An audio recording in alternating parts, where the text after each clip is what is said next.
और बात करते हैं आज की दूसरी बड़ी खबर की। बीजेपी के सांसद, राज्यसभा के सदस्य डॉक्टर किरोड़ीलाल मीणा ने आज फिर एक अपना आरोप बम फोड़ दिया। आरोप बम भी कहता हूँ मैं, वो जो फोड़ते हैं वो आरोप का बम होता है।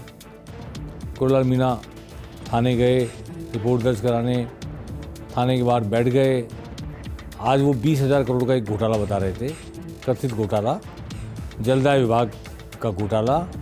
और वो वहाँ पर एज यूजुअल जैसा हमेशा करते हैं, धरने पे बैठ गए बाहर थाने के, रिपोर्ट दर्ज करो, FIR दर्ज करो, और जो है आप देख ही रहे हैं।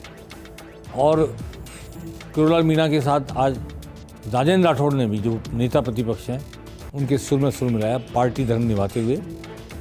वैसे राजेंद्र राठौड़ जलदाय मंत्री महेश जोशी के परम मित्र हैं।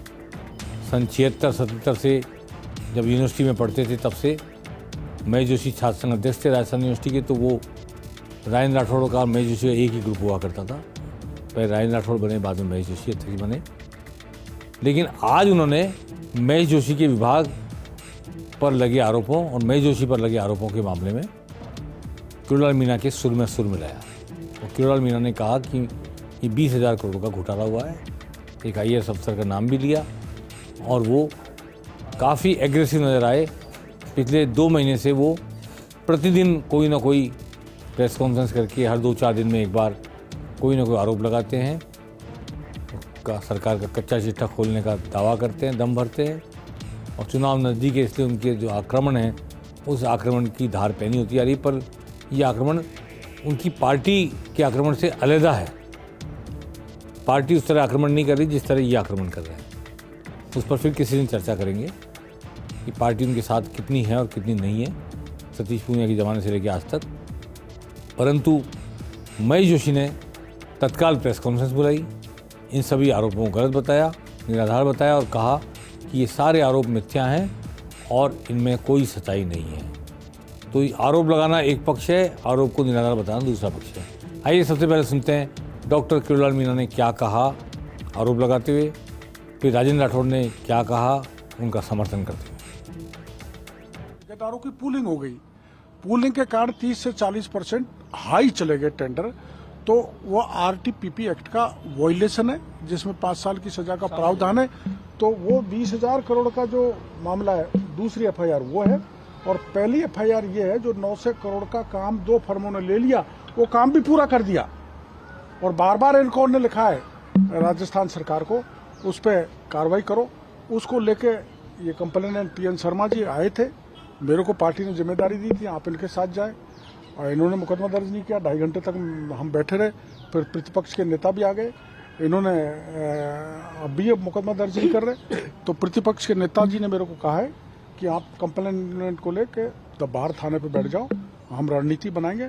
ऐसे हम जो 20,000 करोड़ का घोटाला है उसको हम इतने आसानी से सरकार को नहीं करने देंगे। केंद्र सरकार की संस्था इरकान इंटरनेशनल के फर्जी सर्टिफिकेट्स के आधार पर, अनुभव के आधार पर कई करोड़ों का टेंडर ले लेती है।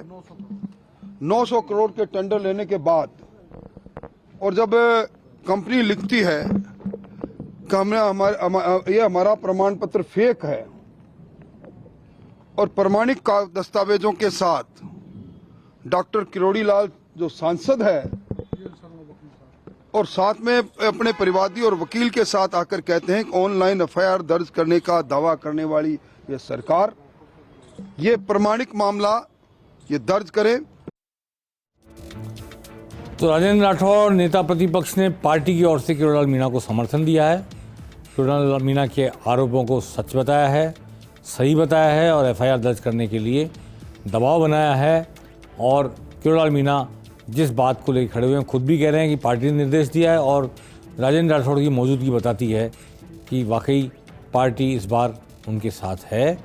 और ये जो बात निकली है दूर तक जाएगी, क्योंकि चुनाव का वर्ष है, 6 महीने बचे हैं और ऐसा गंभीर आरोप वो अगर लगा रहे हैं तो इसकी कैसे जांच होगी और क्या नतीजा निकलेगा। आइए सुनते हैं महेश जोशी, जलदाय मंत्री राजस्थान सरकार के, जिन्हें भी इसमें लपेटे में लेने की कोशिश की गई है किरोड़ीलाल मीणा द्वारा, वो क्या कह रहे हैं इस बारे में। हमारे इन जो 31 लाख हमने एफएचटी से दिए हैं, इनके बारे में एनजेजेएम ने कोई आपत्ति हमको नहीं दी। उस 16,500 करोड़ रुपए के हमने काम कराए अब तक। उसके बाद 20,000 करोड़ रुपए के कामों की हमने निविदाएं निरस्त कर दी। मुझे लगता है कि किरोड़ी जी को इस बात की परेशानी है कि वो निविदाएं निरस्त हो गई। लगता है किरोड़ी जी उन फर्मों को काम दिलाना चाहते थे जिन फर्मों को हमने निरस्त किया। आप बताइए, बिना काम दिए, बिना पैसा खर्च किए कैसे भ्रष्टाचार होता है, कैसे गड़बड़ी होती है, ये किरोड़ी जी बेहतर बता सकते हैं। लेकिन इस तरीके से अनर्गल आरोप लगाना, इस तरीके से अनर्गल बातें करना उनकी फितरत हो गई है। तो ये थी डॉक्टर महेश जोशी की सफाई भी, और सफाई के साथ साथ एक आरोप भी उन्होंने जड़ दिया कि उनकी फितरत हो गई ऐसे अनर्गल आरोप लगाना। और महेश जोशी ने ऐसे संकेत भी दिए बातचीत में पत्रकारों को कि वो इस पर मानहानि का केस करेंगे किरोड़ीलाल मीणा के खिलाफ। तो ये जंग शुरू हो गई है, चुनाव तक जाएगी। महेश जोशी का कहना यह है कि जब काम दिया ही नहीं गया और निरस्त कर दिया गया तो फिर काहे का भ्रष्टाचार हो गया। और किरोड़ी जी दूसरी बात कह रहे हैं, किरोड़ीलाल मीणा और महेश जोशी दोनों अपनी अपनी बात कह रहे हैं। अब ये तो वक्त बताएगा कि कोई जांच होगी, कोई सुलह सफाई होगी तो पता लगेगा कि कौन सच बोल रहा है, कौन असत्य वाचन कर रहा है। पर चुनाव में ये आरोप प्रत्यारोप लगते रहेंगे और आरोप लगाने में किरोड़ीलाल मीणा की एक तरह से हेड मास्टरी है, वो बहुत खुल के आरोप लगाते हैं, बेधड़क होकर आरोप लगाते हैं और कागज भी पेश करते हैं। तो चुनाव तक उनका ये सिलसिला जारी रहेगा और किस किस विभाग को, किस किस मंत्री को लेते हैं, ये आने वाला वक्त बताएगा। महेश जोशी ने फिलहाल अपनी ओर से सफाई दी है। अब देखना होगा कि क्या इस पर एक्शन होता है दोनों तरफ से और क्या दबाव बनाया जाता है और क्या उसके जवाब में सरकार की ओर से किया जाता है। फिलहाल ये जंग छिड़ेगी ऐसा मुझे लगता है।